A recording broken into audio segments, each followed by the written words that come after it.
Dami nagsasabi mga kurap-kurap daw eh, no? Ikaw naman pabibo ka eh, no? Bida-bida ka rin talaga eh, no? Kunyari galit ka sa mga gobyerno. Uy!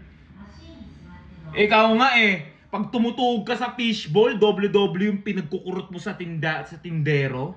O ano, kung usapang kurap, nasa ibang level ka lang. Ito sa lahat ng mga nanonood, no? Huwag kayong magbibida-bida ng feeling ang lilinis ninyo. Hindi ko pinagtatanggol itong mga to. Pero ang point ko, hindi ka rin malinis. Kumbaga, masyado kang humahanap lang ng butas ng iba. Binahanapan yung butas ng mali ng gobyerno, yung butas ng kapitbahay mo, yung ex mo, yung kalandian mo na hindi ka type, yung kung ano man yan. Puro ka hanap butas.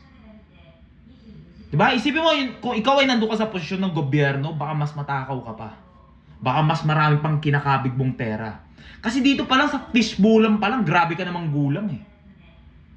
Piso 2 ang kinuha mo, 5. Loko-loko ka. Diba?